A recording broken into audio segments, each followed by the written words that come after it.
poursuit avec nos reportages. L'État a déployé d'énormes efforts pour développer le secteur de la santé.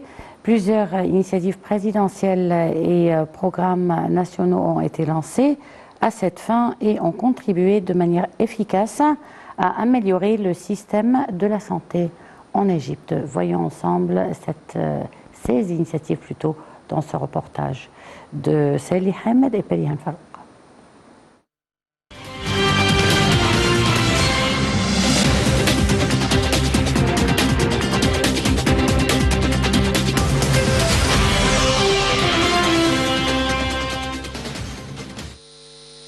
En 2022, près de 2 millions de citoyens ont subi des opérations chirurgicales délicates traitant de différentes maladies.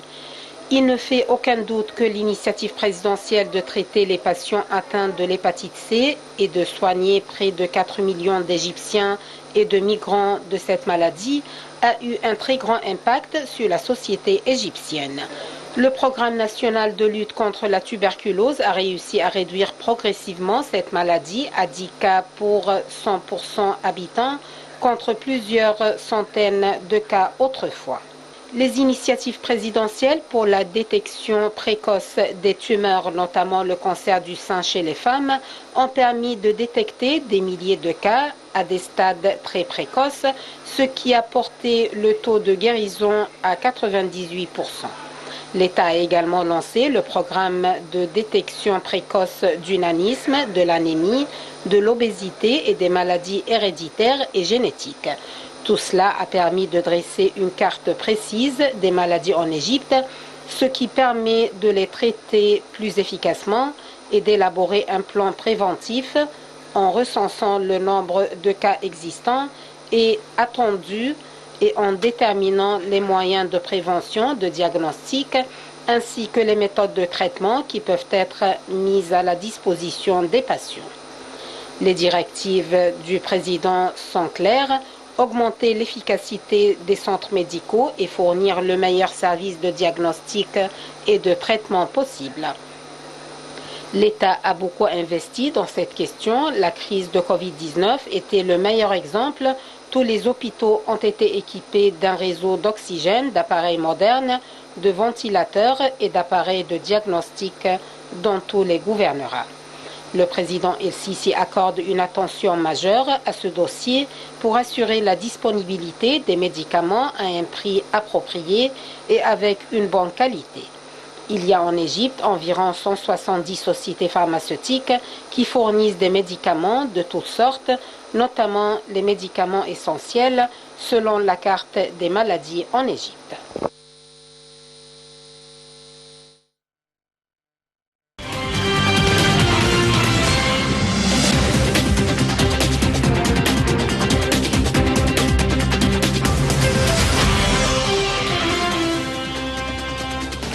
Et pour parler plus de cela, nous avons en ligne Dr Ihab Saad, professeur à l'Université du Caire. Bonsoir, docteur. Bonsoir, madame. Alors, docteur, est-ce qu'on peut dire que suite à toutes ces initiatives, la carte des maladies a un peu changé en Égypte? Ça a beaucoup changé, madame. Oui. Vous savez que la civilisation des pays est un des principes, indications de la civilisation, c'est la date de données des citoyens, oui, au niveau national. Et si on a une date précise des données des citoyens, on peut stratégiquement voir et prévoir et faire un diagnostic précoce, une prévention efficace des maladies au niveau du pays. Mmh. Alors ça c'est fait sans précédent dans l'histoire du monde, de l'humanité même, par les directions pour 100 millions de santé pour tous les Égyptiens, qui a été faite au fur et à mesure des années dernières, et qui nous a donné un plan très précis et juste de la stratification des maladies au niveau du pays. Oui. Bon, docteur, quels sont les problèmes ou les défis les plus pressants que nous avons à présent en Égypte dans le secteur de la santé? Si je vous parle de la cécité, parce que moi je suis un professeur d'ophtalmologie à l'Université du Caire, on a un grand problème de greffe de cornée qui se pose parce que on n'a pas de banque nationale opératoire qui prélève les cornées pour les donner aux patients qui ont une cécité grave à cause de la cornée. Si je vous parle des causes généraux de cécité en Égypte, la cataracte est une cause importante, le trachome, le glaucome, les diabètes se posent comme des maladies très très importantes pour la perte de vision qui peut atteindre dans les 1 à 2% du peuple égyptien en ce moment.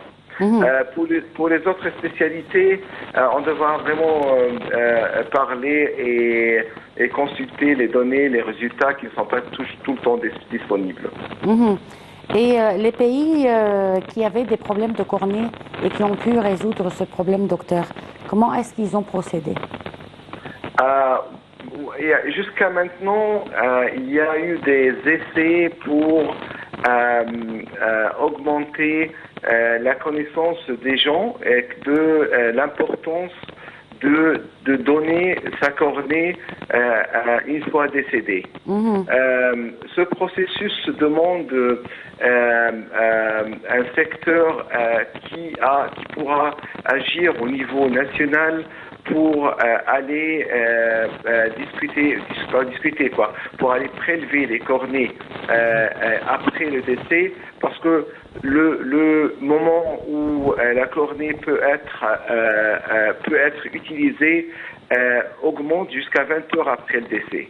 Alors, comme un tissu, pas un organe, on peut prélever la cornée, on peut la transporter dans des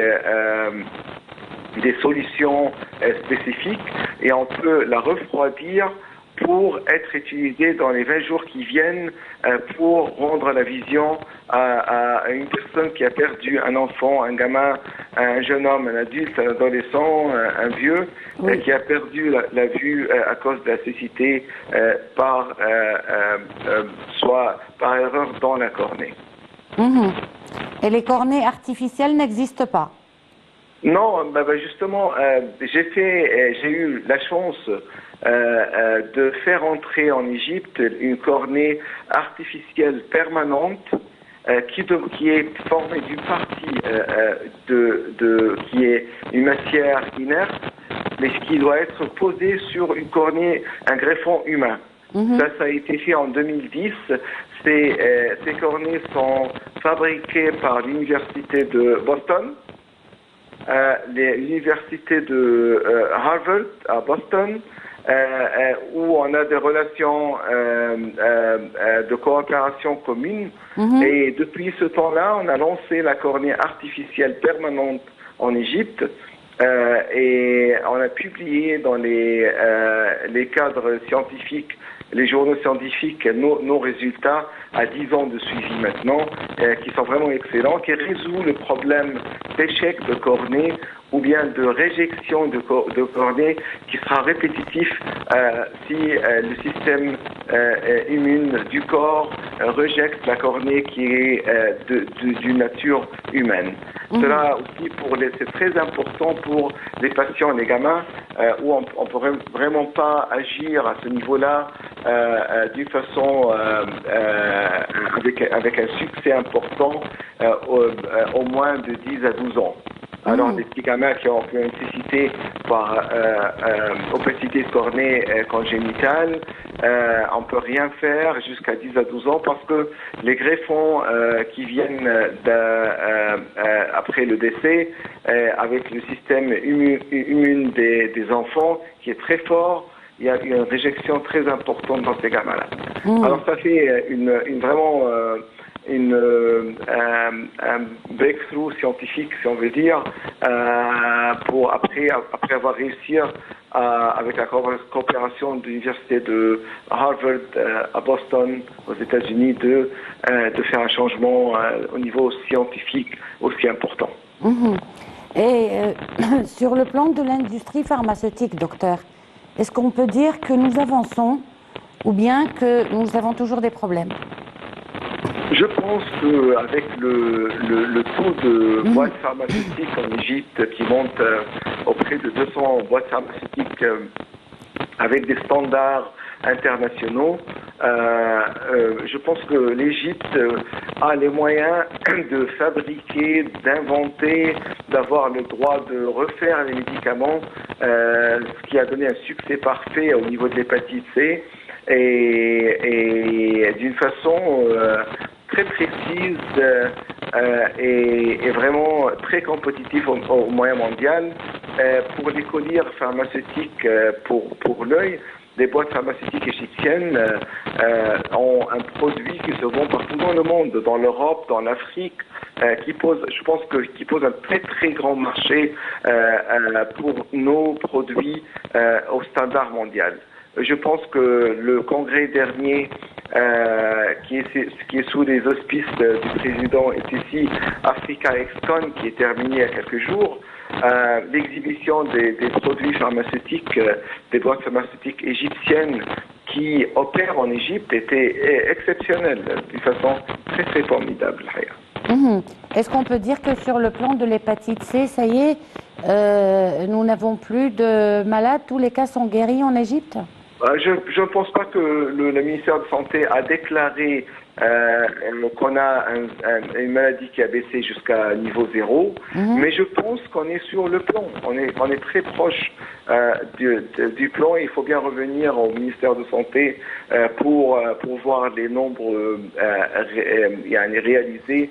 Et je pense que ce dossier a été un succès super, un succès énorme au niveau des patients égyptiens et africains, et au niveau mondial aussi. Quelles sont les maladies les plus courantes en Égypte maintenant? Je pense que le diabète pose un problème important avec le manque, la façon dont on mange, le manque d'activité sportive d'une façon quotidienne, l'hypertension, le stress. Il y a pas mal de choses qui sont des maladies de l'époque, je veux dire, et qui marchent avec notre exemplaire de vie qui est quotidienne, qui est aisée. On fait pas l'effort.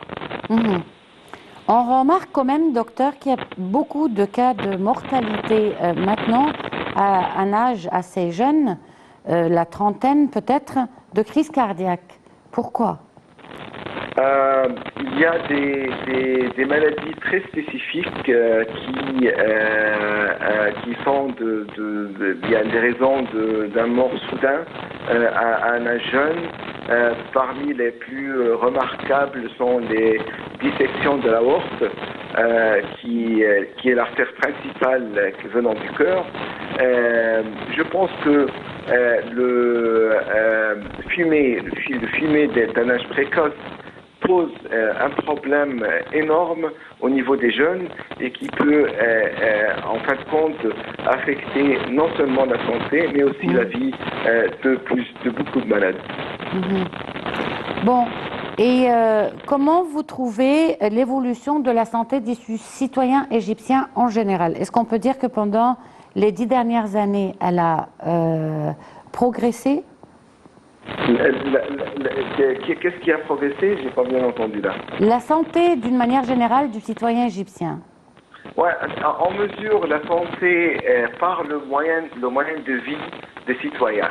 C'est comme ça qu'on mesure la santé. Oui. Alors, ce que je peux vous dire par connaissance, c'est que le moyen de vie des citoyens égyptiens, pour les hommes dans les 10 dernières années, était vers les 71 ans, et pour les femmes, vous vivez plus que nous, dans les 72-73 ans.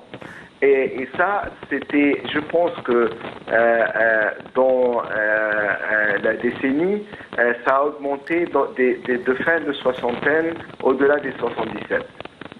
Alors, je pense que ça reflète le taux d'augmentation dans la santé.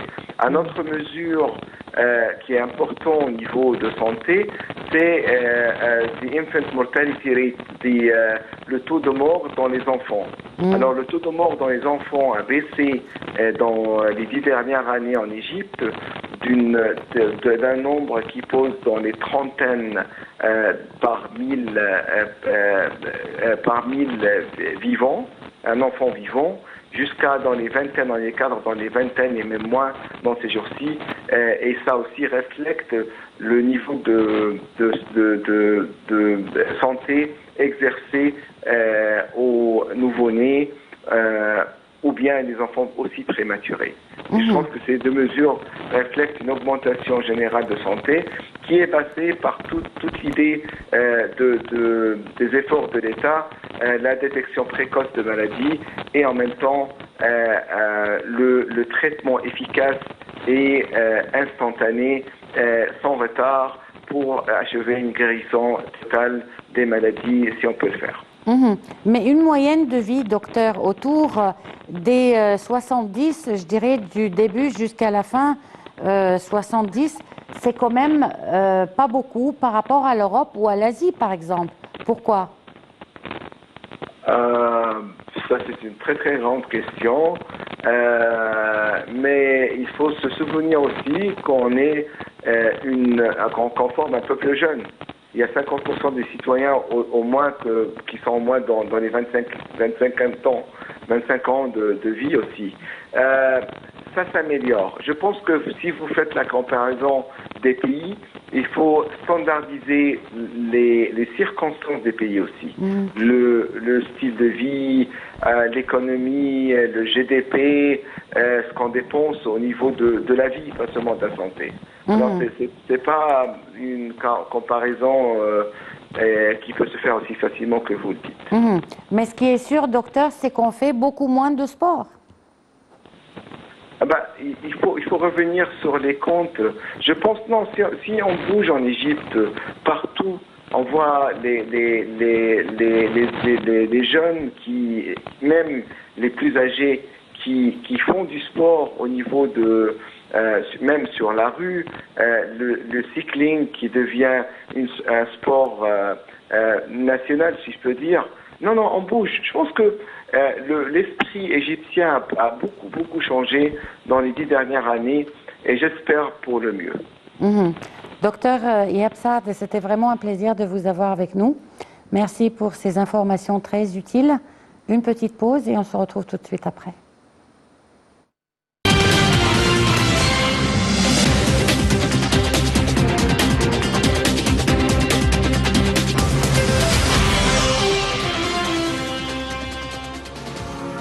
مصر دايما لما تنوي قادرة تعمل معجزات في التاريخ دور تلاقي عنها مكتوب